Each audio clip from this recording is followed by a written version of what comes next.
mardiyah fadkhuli fi ibadi wadkhuli jannati. Bapak-bapak, ibu-ibu yang namanya juga tausiah, maka hari ini saya memohon izin kepada Bapak Ibu untuk menerangkan apa yang tadi sudah dibagikan. Ibu dapat nggak? Dapat, ya. Karena kalau pengajian, Bu, kalau hanya mendengarkan kiai, didengarkan pulang, memang dapat. Ya, dapat. Kalau ibu-ibu ngantuk nggak tahu nih. Ya, ibu dapat. Tadi alhamdulillah dapat bagaimana cara bersolawat ya, merasa dekat dengan ruh Muhammad dengan sir Muhammad dengan nur Muhammad. Nah, ini yang di selebaran, ngapunten nggih. Ini namanya zikir nafas sama zikrul maut. Ibu pernah belum melaksanakan zikir nafas? Zikrul maut pernah belum? Belum. Punya nafas? Nanti punya maut?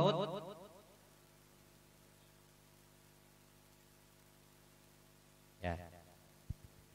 Zikir nafas ini ngapunten nggih. Dari dulu semenjak Syekh Datul Kafi, Syekh Bayah Nila, terus sampai penyebaran Islam di tanah Kuningan, zikir nafas itu diijazahkan ibu bapak. Dulu juga oleh Mbah Mutawali. Mbah Mutawali ini ngapunten nggih, mursyid Thariqah Satoriyah. Yang menyebarkan di daerah Sangkanurip. Ini menurut informasi guru saya. Nggak tahu dari sini bagaimana sejarahnya, saya kurang tahu. Nah, karena guru saya itu sanadnya ketemu sama Tubagus Kalamuddin. Guru saya ketemunya ke situ. Jadi dapat informasi kalau di daerah Sangkan Urip ini itu banyak thariqah yang dari Kiai Mutawali. Artinya dulu orang sini semua dikasih zikir nafas. Nah, maka mohon izin hari ini di Musola Baitur Rahim kita buka kembali itu zikir nafas. Mungkin orang tua di sini mungkin ada Bu yang punya. Nah, sekarang kita bumikan kembali. Semoga zikir nafas ini menjadi jalan bagi Bapak Ibu ketika nanti ruhnya dicabut oleh Israel, Bapak Ibu ini mampu melepaskan nafasnya dan menghantarkannya kepada nafas zat. Nah, gitu. Nafas zat ini siapa? Inilah asal mulanya nafas. Jadi nafas itu berasal dan juga nanti pulang. Ya punten.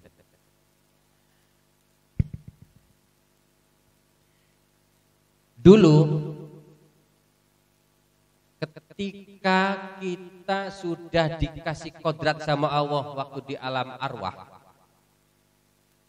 bahwa ruh kita ini sudah dikehendaki oleh Allah illa bil haqqi wa ajali musamma, untuk diturunkan di Kuningan. Kalau saya diturunkan di Cirebon, Bu. Saya lahir di Cirebon. Berarti ibu bapak di Kuningan.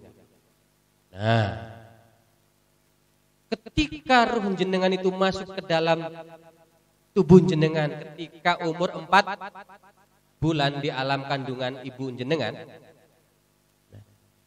ruh ini masuk melalui ubun-ubun. Nah, nanti ruh ini bersemayam di dalam jantung. Oh, awas. Di dalam jantung. Jangan salah. Jadi ruh jenengan ini bersemayam di dalam jantung. Nah, ngapunten nggih. Ngapunten. Ketika ruh ini masuk ke dalam jantung, kemudian karena ini sudah dipaket sama Allah,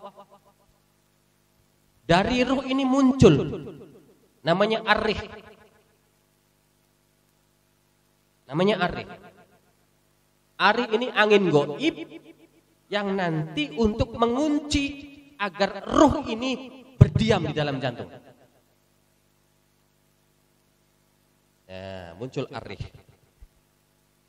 Jadi dikunci sama arih. Jadi ar-ruh dikunci sama arih dikunci. Nah, karena sudah paket lagi dari Allah, arih setelah mengunci ruh ini, kemudian muncul yang namanya ar-rosan, tali kekang.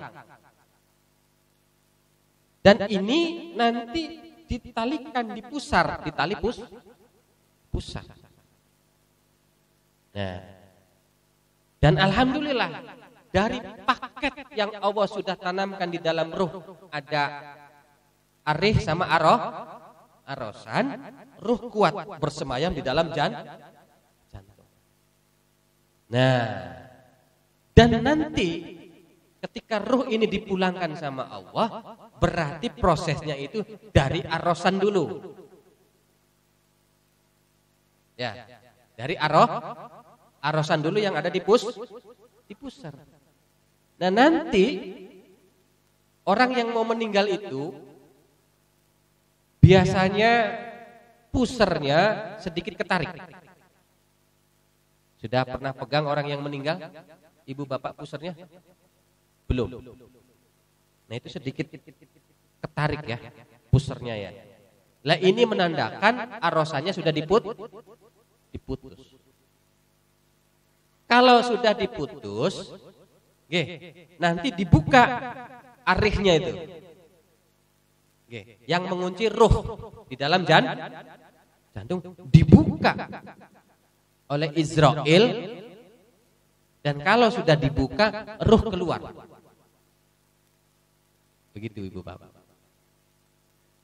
Nah, maka dari ini mangga sebelum kita meninggal dunia, bismillah dari sekarang masih ada kesempatan kita belajar, Bu. Karena ini perintah Rasulullah juga, disuruh belajar mati sebelum mati ya. Mutu qabla angka mutu. Kita disuruh oleh Rasulullah untuk belajar kematian sebelum kita mati. Dan salah satunya itu ini ilmunya. Ya, mempelajari nafas. Karena kita akan menghadapi di mana napas terakhir kita itu harus dipulangkan kepada sang pemiliknya, Allah Subhanahu wa taala. Nah, maka mangga dengan zikir napas ini nanti ibu bapak praktekkan di rumah masing-masing agar nanti ibu bapak terlatih, dan saatnya ketika ibu bapak dipulangkan oleh Allah, diperintahkan malaikat Israel, ibu bapak sudah bisa. Amin ya robbal alamin. Istimewa ini Bu, Pak. Istimewa, insya Allah. Dan orang tua kita dulu juga begitu sama, ya. Mbah Mutawali, Mbah Hasan Maulani, insya Allah juga termasuk penggeden-penggeden yang ada di Kuningan. Dulu semuanya pakai zikir nafas. Itu. Punten. Ya. Sudah diterima itunya? Sudah.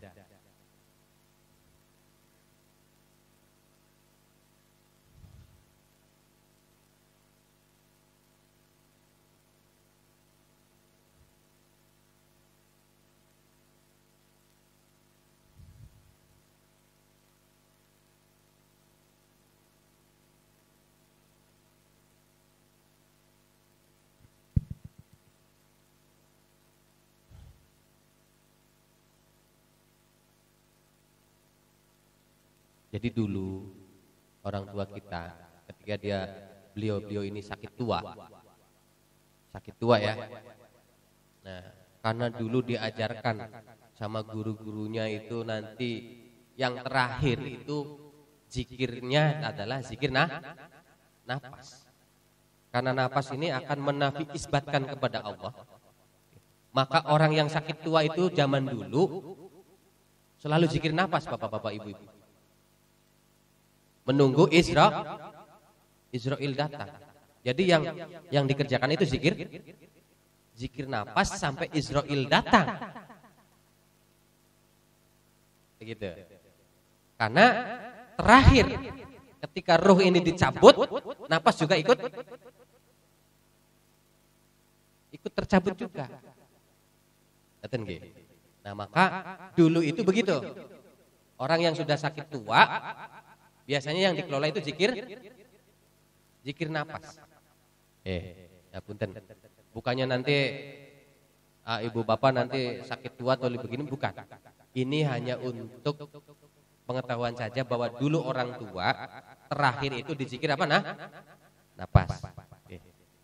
Monggo nanti kita pelajari sarang-sarang. Jadi di sini di nomor 1 Bu ya. Nomor 1. Ya. Itu di zikir napas, kita langsung saja Bu. Zikir napas itu ada nomor 1 ya. Ya, ngapunten nggih. Di sini dijelaskan tarik napas pelan-pelan penuh dengan peresapan. Jadi jangan napasnya jangan seperti biasa. Jadi ditarik pelan-pelan.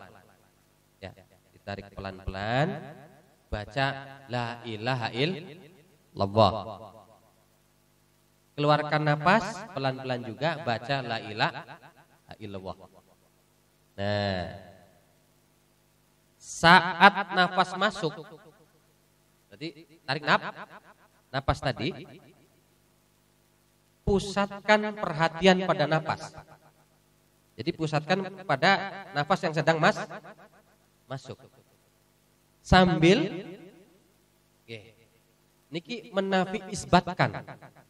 Siapa yang menafi isbatkan? Nafas. Ibu kalau zikir hati, berarti yang menafi isbatkan hati. Begitulah. Ibu kalau zikir ruh, nanti yang menafi isbatkan ruh. Karena ini zikir napas, berarti yang zikir itu nafas.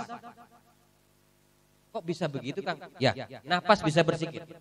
Bukan hati saja. Bahkan darah sampean bisa berzikir. Mata sampean bisa berzikir. Hidung, ya, rambut, ginjal, paru-paru, apa yang ada di dalam diri sampean bisa berzikir. Termasuk nafas.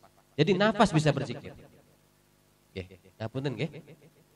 Nah, berarti sampean iki pusat perhatiannya ada di nafas. Karena apa? Yang akan berzikir itu nafas. Yang mengucapkan la ilaha illallah itu siapa? Nafas. Makanya jangan pakai zikir jahar nggih. Jadi sampean tarik nafas baca la ilaha illallah, pakai zikir lisan, pakai zikir jahar, jangan. Ini pakai zikir sir. Ya. Zikir batin dengan suara batin. Nah, batin yang di mana? Yang di nafas. Jangan salah. Yang di nafas. Jadi nafasnya zikir la ilaha illallah, sembari menafi isbatkan tidak ada Tuhan yang disembah oleh nafas kecuali Allah. Tidak ada Tuhan yang disembah oleh nafas kecuali Allah.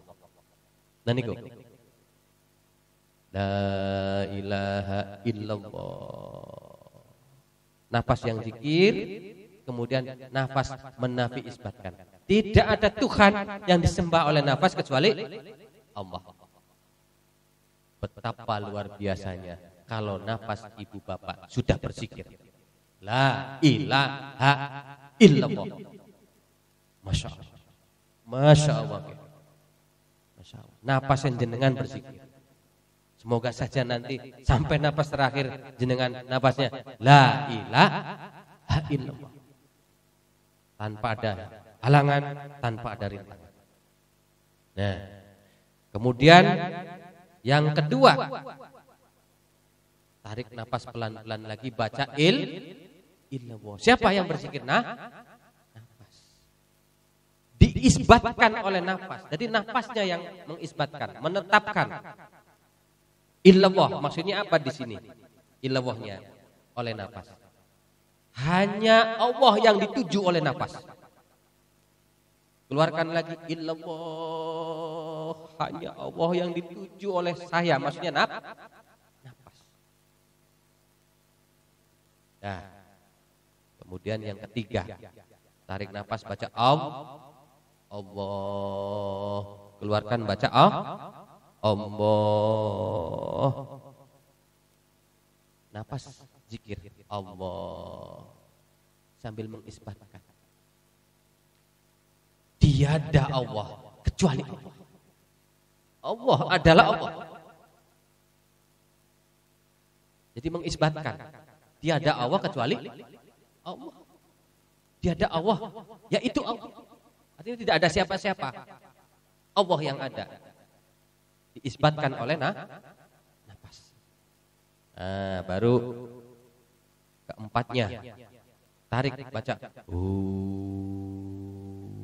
Nafas yang baca. Sambil mengisbatkan. Tiada dia kecuali dia. Dia adalah dia. Dia siapa? Allah. Nah, kemudian kelima. Tarik napasnya, baca keluarkan, baca Allah. Sama. Diisbatkan lagi. Dia adalah Allah. Allah adalah Allah. Ini nanti ada di sini ya, di buku itu. Kemudian 6. Baca Allah, tarik nafas, keluarkan, baca sama diisbatkan lagi oleh nafas. Allah denganku, itu nafas. Nafasku dengan Allah. Kemudian di nomor 7, merasalah bahwa sampai ini nafasnya punya Allah. Kemudian dikeluarkan dan akan kembali kepada Allah. Nah, ini silakan. Kalau bisa, mau tidur. Kalau bisa mau tidur. Ya betul, karena tidak tahu ada orang yang lagi tidur kemudian dicabut nyawanya. Ya, enggak apa-apa. Jangan takut ibu bapak. Kalau bisa lagi habis bangun tidur karena ini permulaan. Jadi silakan. La ilaha illallah Allah hu Allahu hu Allah. Ya. Monggo. Kalau ibu bapak habis 5 waktu silahkan. Yang penting dipelajari. Ini zikir nafas. Kemudian zikrul maut.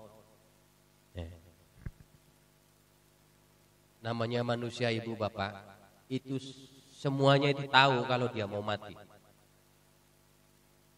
Siapapun manusia. Dan ini sudah dinaskan di dalam Al-Qur'annya. Siapapun kita nanti pasti akan paham bahwa kita itu akan mati. Nah, makanya di kitab-kitabnya para aulia di sini banyak yang menceritakan tentang tanda-tanda kematian. Nah, punten. Boleh Bu, saya cerita tentang tanda-tanda kematian supaya kita siap ya. Iya, kalau sudah tahu mah enak Bu. Ya. Ya punten nggih. Ya punten. Bahkan orang dulu itu kayak seperti tahu kapan bulan, hari dan jamnya. Mungkin di sini banyak dulu ya orang sepuh ya. Seperti tahu hari meninggalnya. Mungkin karena dekat sekali dengan Allah jadi dikasih tahu. Nah, saya akan berikan contoh tanda-tanda umum. Tanda-tanda apa? Umum. Ya punten nggih. Ya punten. Ibu telinganya sering berdenging. Nging pernah. Nging gitu loh. Nah, itu peringatan sebenarnya. Peringatan. Umum itu. Nging gitu ya. Nah, Kalau ini Bu, bukan sebentar. Kalau nging gitu kan sebentar biasanya ya. Kalau ini nggak sebentar. Dari pagi sampai duhur masih bunyi saja. Nging, nggak berhenti. Sampai sore masih bunyi. 2 hari masih bunyi, 3 hari masih bunyi. Bahkan ada Bu sampai 3 bulan masih bunyi. Kalau khawatir biasanya ke THT nih. Ya, periksa telinga. Ya nggak apa-apa itu jenengan nanti monggo terserah pripun ya. Kalau sudah begini, ini Bu tanda-tanda kita akan dipulangkan oleh Allah Subhanahu wa Ta'ala. Nah, Ibu jangan bimbang nanti kalau udah nging, aduh takutnya 2 hari, 3 hari, 5 hari. Jangan Bu, nyantai saja ya. Bu, orang kalau sudah dikasih tanda-tandanya kemudian beliau bertobat, beribadah terus siang dan malam sampai menunggu ajal itu tiba, insya Allah Bu, matinya sempurna apa husnul khotimah. Jadi jangan dikhawatir ya kalau bunyi denging segera. Ya, gitu ya. Biasanya ya. Nah, kalau misalnya sebentar nggak apa-apa. Berarti ini sedang diperingatkan. Tapi kalau 2 hari, 4 hari, bahkan 3 bulan nggak berhenti, ini tandanya Israfil sedang menabuh trompet. Oh, bener nggak nih? Logis nggak? Trompet bunyinya apa? Ada suaranya nggak? Telinga sampean kayak trompet bukan itu? Kayak trompet tahun baru. Ya. Nging, nggak henti-henti. Ngapunten. Bahkan saya menemui orang yang ngapunten seminggu lebih nggak berhenti. Bahkan dulu saya ngaji tahun berapa di Masjid Cirebon, lupa saya masjidnya. Ngaji begini juga ada jamaah yang memang lagi apa? Bunyi Bu, nggak berhenti Bu, nangis Bu. Nangis pengen ketemu saya. Berarti saya ini mau mati ya Kang ya. Sampai begitu. Orangnya udah sepuh. Nah, berarti begini. Kalau 2 hari, 3 hari, Ibu yang seneng sama Allah. Yang seneng sama apa? Allah. Inilah kita dikasihi Allah. Artinya apa? Trompetnya Israfil diperdengarkan apa? Diperdengarkan oleh telinga kita. Karena di telinga kita itu punya 7 pendengaran kalau kita mau tahu. Orang soleh kalau lagi zikir, kalau ininya lagi terbuka hijabnya, ini telinganya bisa mendengar Ibu Bapak. Bisa mendengar di alam adzam, bisa mendengar di alam mitsal, bisa mendengar di alam arwah. Ini telinganya bisa. Berarti kalau sampai lagi ininya bunyi, alhamdulillah. Berarti Allah sedang mengasihi jenengan. Oke. Nah kalau sudah tahu ilmu begini, alhamdulillah. Berarti siap-siap nanti ya. Mau dekat apa mau lama Bu, Pak? Ya mau dekat mau lama yang namanya juga sudah ketentuan Allah. Yang penting sudah siap. Oke. Kalau sudah begitu, apa yang harus dilakukan? Tinggalkan itu duniawi. Kalau ibu bapak punya harta, silahkan serahkan kepada anak cucu, wariskan, bagi-bagi. Punya lebihan silahkan kasih sama tetangga, silahkan ke musola, silahkan ke yatim dan sebagainya, silahkan tinggalkan semuanya.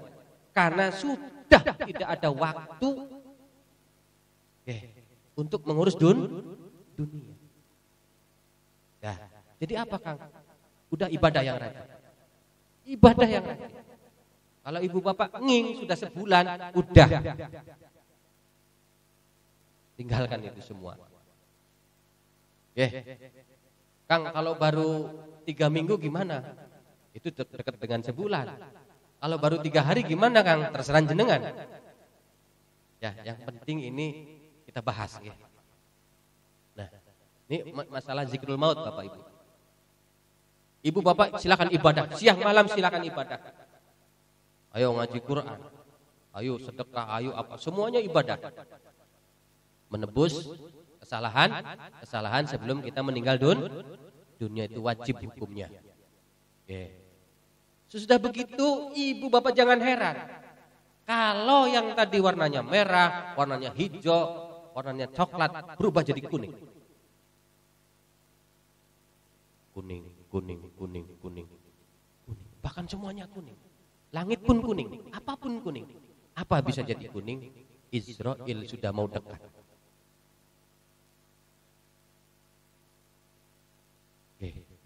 Kata guru saya, kalau Jibril itu nurnya putih, kalau Israel itu kuning. Biasanya orang kalau mau meninggal, dia seperti orang kosong. Kenapa kosong? Karena yang dilihat itu kuning. Salah satunya begitu. Nah, jadi ibu bapak jangan heran kalau semuanya rubah jadi kuning. Ibu, suaminya kulitnya apa? Hitam? Coklat? Nah, berarti ibu saat mau meninggal lihat kulitnya suami itu apa? Kuning ya jadinya ya. Karena semuanya berubah menjadi kuning. Nah, kalau sudah kuningnya besar sekali, ibu bapak, ayo udah jangan kemana-mana, udah di kamar saja, di kamar.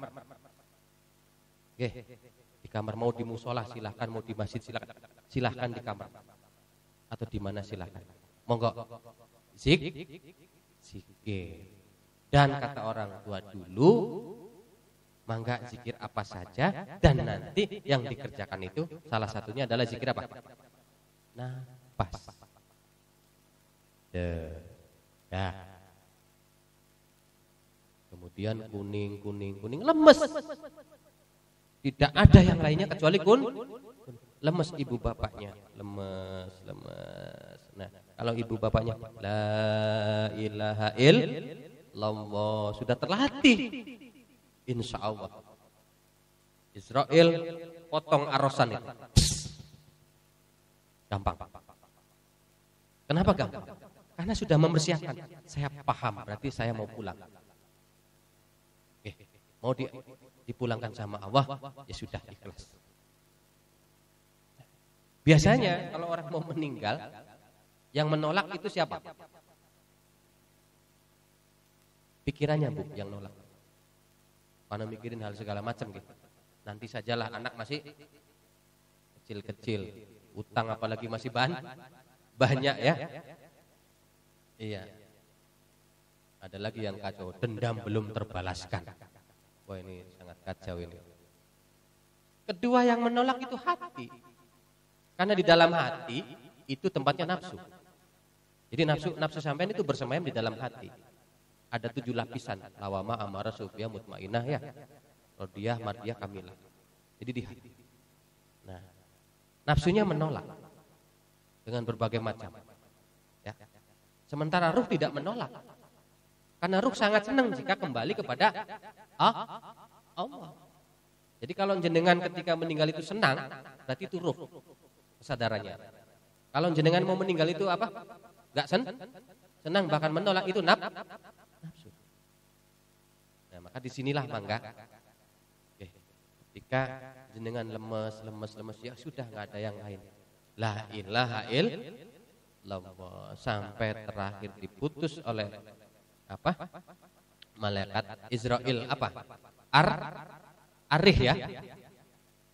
Arih dibuka, baru ruh keluar. Nah, disinilah Bapak Ibu, alhamdulillahirabbil alamin.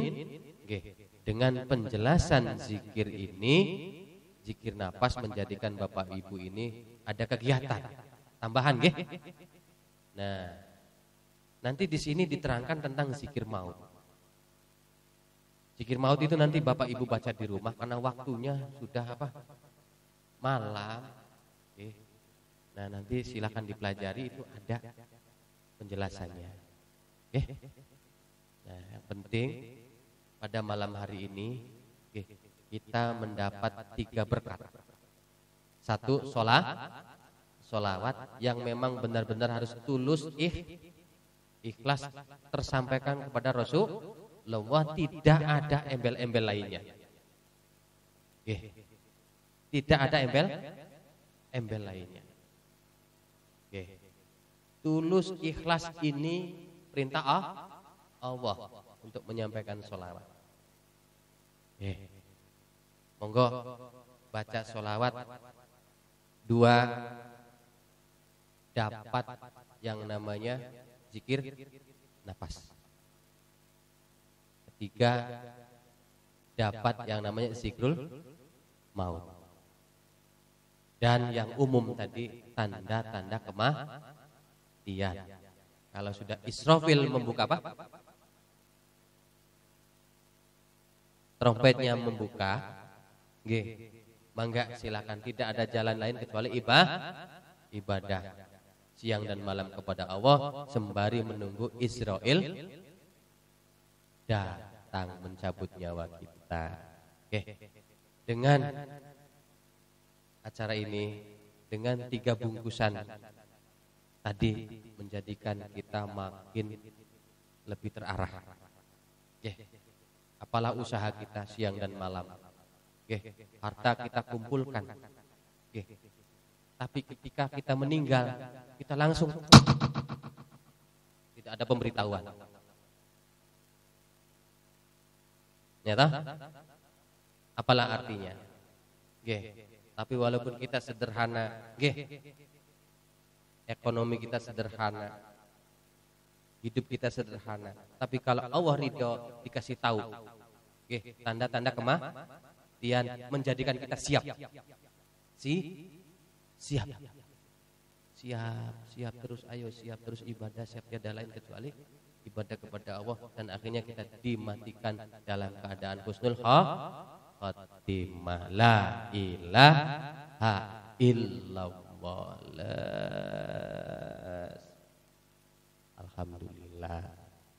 Iya, anak apa ngapunten, ada orang yang meninggal sendirian di kamar. Bahkan nggak ada yang nalkin ya. Ada begitu. Mending ada yang nalkin. Nah, kalau ini dilatih dari sebelum meninggal sudah mentalkin diri sendiri.